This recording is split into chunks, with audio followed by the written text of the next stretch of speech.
Hello, everybody. This is Coach Allison, and I have your week 3 Defy Aging workout to review. So this week we are on the turf with stations. Once again, there are 7 stations this time, and we're gonna go through. This is a little bit different. We're gonna go 60 seconds on, 35 seconds off for all 3 rounds. So the timing doesn't change for each round. Those are longer sets. There's a couple of things that are single-sided, so we'll be able to change sides at the halfway point of each set. So at the 30-second mark, we can change sides. Otherwise, like I said, 60 on, 30, 35 off, a little bit different. We'll see how it goes. Anyways, let's get to our demonstrations because we have 7 things to run through. All right, station 1 is a half kneel single arm press, and this is a great example of one that we can switch sides halfway through. So there's a half kneel, which we do quite often. We have a half kneel set up in our warm-up. Excuse me. Looks like this, 90-degree bend in both knees. It's common for this leg to kind of want to come in more. We do want this a 90-degree bend in the knee, which means the foot will be directly under the knee. So keep that in mind. The side with the weight is the side of the leg that's down. So I have my left leg down, and I'm going to be pressing with my left arm. Palm is turned forward, so my fingernails are facing forward. And we do our standard shoulder press movement, which we do quite often, just in different ways, right? Try to get it all the way up. So we want to try not to stop it right here, full extension. And at the bottom, bring it down to about level with your chin. See here, we don't want to let it come down too far like this. But we also don't want to stop it short, like here, because we want that full range of motion. This is too low, so we can put we don't want to overdo the strain on the shoulder. Now, anyone staying off the floor, we do that same thing, but with a staggered stance. So as you can see, like this is half kneel. I'm going to come up to a staggered stance, very similar, okay, but we don't have to kneel on the floor. Side of the leg that's back is now the side that we're pressing with. Again, if I was on the floor, that would be the down leg. So that's the same. That can be a little unsteady, however, so if you feel a little too unsteady with that staggered stance, stand with a normal stance, feet parallel, and, we do the single arm press with a more traditional standing stance. So that is our first station. Station 2 is a single leg balance, and that is exactly what it sounds like. We haven't done this for a while. We're going to lift one leg and try to balance. 30-second mark, we can switch sides, of course. The balance is first and foremost. If you feel like you have the balance down and you want to try to up the challenge a little bit, I want to see if we can get this thigh to parallel with about a 90-degree bend in the knee. But if you can get this thigh to parallel, that's a great challenge on not just the balance itself, but this hip flexor muscle up here, a little bit but don't want to lean back. So don't lean back like this to hold this leg up. Also want to try to avoid pressing the up leg into the balancing leg. So I want to try to avoid this. Okay, so we do want that leg somewhere not against the other leg. We can put the station near a wall or a rack for a little balance assistance, because if we are at a point where we're not, we can't hold more than a second with that foot off the floor, we're not really getting a lot out of that. And I want everybody to be able to improve their balance. So we can take a fingertip on a wall, and it's amazing how much just a fingertip on a wall can help, because it kind of helps us get our bearings down, offers a little bit of assistance. You can put the whole hand on the wall if you need to. What I don't want, though, is if we're doing this near a rack, I don't want like a full grip on the rack, because then there's no need for your body to work on any balance at all if you're 100% holding on to something. So try to use like a fingertip or a light resting of the hand for balance assistance. But let's try some balance this week. Okay, we're going to do a TRX row this week, but we are going to do the variety that is overhand grip. So the standard grip, I would say standard, is neutral grip, palms turned in towards one another. We're going to turn those palms facing down like this. That's an overhand grip position. The farther, the lower you step down like I just moved, the harder this gets, because you're just pulling yourself up more. So if I want to make it a little lighter, come up like this.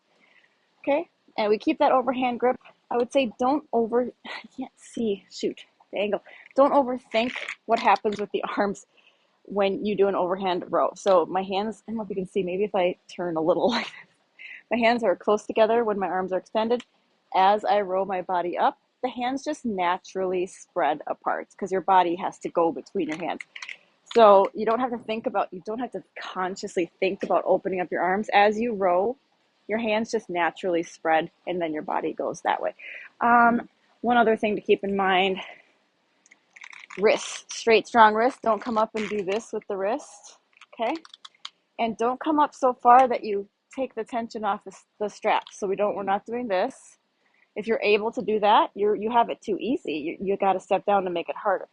We want to come up and stop when there's still 100% tension both on the TRX itself and on your muscles.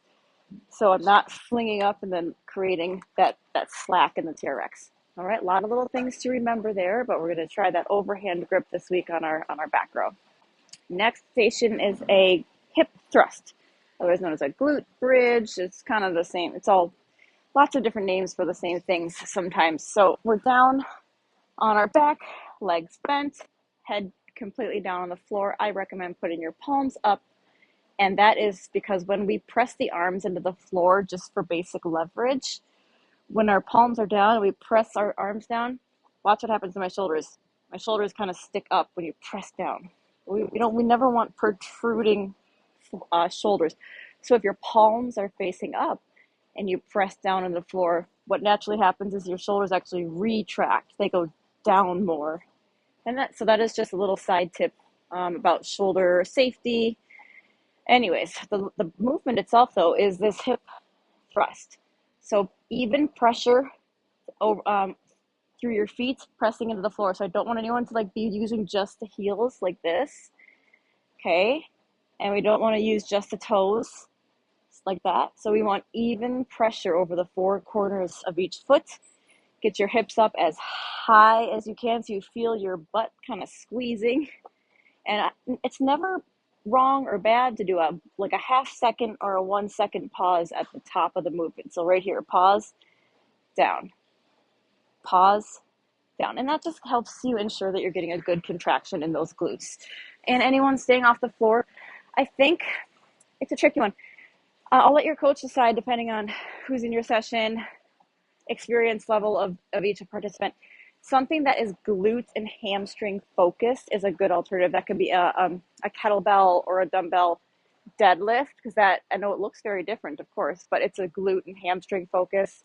It could be a weighted sumo squat, because that is more of a glute focused squat, even though we didn't do those last week. Okay, I'm going to leave that up to your coach. It might be different from day to day depending on who is in your session. There are a couple of options for modifications for anyone not getting on the floor. As long as it's targeting those glutes and hamstrings, and your coach will know what to do for that. All right, next station is our tank. We haven't used this for quite a while. Tank push. If you have to double up at some of the stations, when you get to the tank and you have to double up there, what you can do, and coaches will know what this means and they'll be able to do it swiftly. What you can do is put the setting to the highest resistance, so the hardest setting, and have one participant on each side. So I would be on this side pressing with this handle, someone else would be on this side pressing with this handle, and you're both pushing together. But it is at the hardest resistance level, so it should still be pretty challenging. If you're doing this by yourself, you can put it to a light to medium resistance setting, and all of the tanks, they have the lever here that switches the intensity level, and we're not running it, we're not going for speed. Okay, like that. Nice push down and back, however many times for the full minute. But yeah, let's get some tank action this week. Next station is a core focused station. We're going to do a single-sided starfish. Oftentimes, a starfish is alternating sides like this. Just for the variety's sake this week, we're going to do a single side. So we're going to keep one leg, whatever's comfortable. You can keep the other side bent like this, or you can keep it out straight. But I am going to continually take my right hand to my left leg, and I'm going to continually do that side until it's halfway through the set, and then we switch, of course. Now, if I wanted to keep this other leg bent, if that's a little more comfortable, it would look like this. So as you can see, this leg is just staying bent. Either one is fine. I'm going to switch sides so you can see what's happening with my upper body. I do want you to try to get the head and the shoulder off the floor. So see how I'm getting my head and my shoulder. I'm kind of lifting kitty corner. Okay, that's what gets that crunch in the abdominals. I want to make sure no one is lifting the leg and bringing the hand to the leg like this, but without getting that lift. So look at this. And now with this next one, watch my head and shoulder. Big, big difference there. What's happening with your muscles and the muscle contractions and what you're working. Anyone staying off the floor, it's going to be, what is happening with my hair? It's going to be different. We're going to do a seated version because you are able to do kind of a seated type of crunch. Now, this is very important. We're going to have just fingertips lightly behind your ear. We aren't doing whole hand on the head, and I'll explain why. So what we're going to do is kind of a twist and a tap elbow to knee if you can, or at least reach towards each other, right? The reason I said fingertips behind the ear is that if you put your whole hand on your head, it's very tempting, and sometimes we do it inadvertently, to like yank the head down. I'm jerking on my head and my neck right now. We never want to jerk the head and neck, forcefully. So putting the fingertips literally just behind your ear, kind of like this, gives you a guide, but you're not going to be able to yank on that neck. So halfway through the set, we'll switch sides, and that'll be the alternative. Last but not least, we have the mini band. We're going to want a firmer resistance option for this. So the medium to heavy, but not, I don't think anyone needs the light one. I mean, I suppose, but since we're utilizing it for lower body, if it's too light, you almost don't even feel it because it's so light. I also recommend definitely putting this station near a chair or a bench, because then you can sit on the chair and the bench, or the bench, to do this part. This is a lot of balance, getting in and out of it standing. I've just done it a million times, so I can do it pretty quickly. No problem to sit down and put that on. We want it lower leg, so just lower than the calf. Okay, not exactly at your ankle, but just lower leg. And whatever space you have at your gym in your session, you might have space to take 4, 5, or 6 steps each way. You might be kind of tight with the space, so you can only fit 1 or 2 steps each way. That doesn't really matter. We're going to keep just a soft bend. We're not going into like a squat with this. We're just going to keep a soft bend in the knees. See how I'm just very subtle bend in my knee. And we're going to take side steps. Okay. Now you can't bring your feet all the way together. If I do, the band falls down. So you just have to use a little common sense there and just stop until, when you feel the tension almost fully release, but don't allow the band to slip all the way down. And the soft bend in the knees is actually very important, both for balance and for integrity of our knees and hips. So we don't want to do this one like locked, straight-footed like this. So it's very important we just have that soft, very subtle bend in the knees as we do this. Okay, so mini band lateral steps. You might, if you have a whole stretch of space and you can do like 10 steps one direction, go for it. But whatever we have space for as far as going left and right, we'll just do that for the full minute.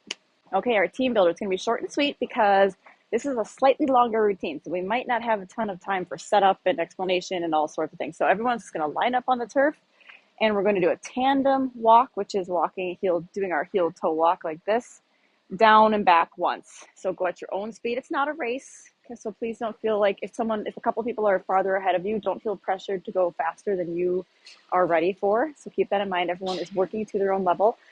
However, with the tandem walk, we do want to make sure the heel is going directly to the toe, so they should connect. We don't want to have a lot of space between them like this. You can definitely look down at your feet when you do this, but make sure we aren't slumping forward to do so. You're kind of just like dropping your chin and using your eyes to look down. Make sure we aren't sacrificing that form and that posture. But yeah, that should be, easy setup, easy to start and stop it, no equipment, so we're going to keep it short and sweet because it is a longer routine. Anyway, let's keep working on our balance with our tandem walk. Okay, so that wraps up week 3. It's a little bit different with our 60 on, 35 off rounds. Let's give that a try. See you back next week.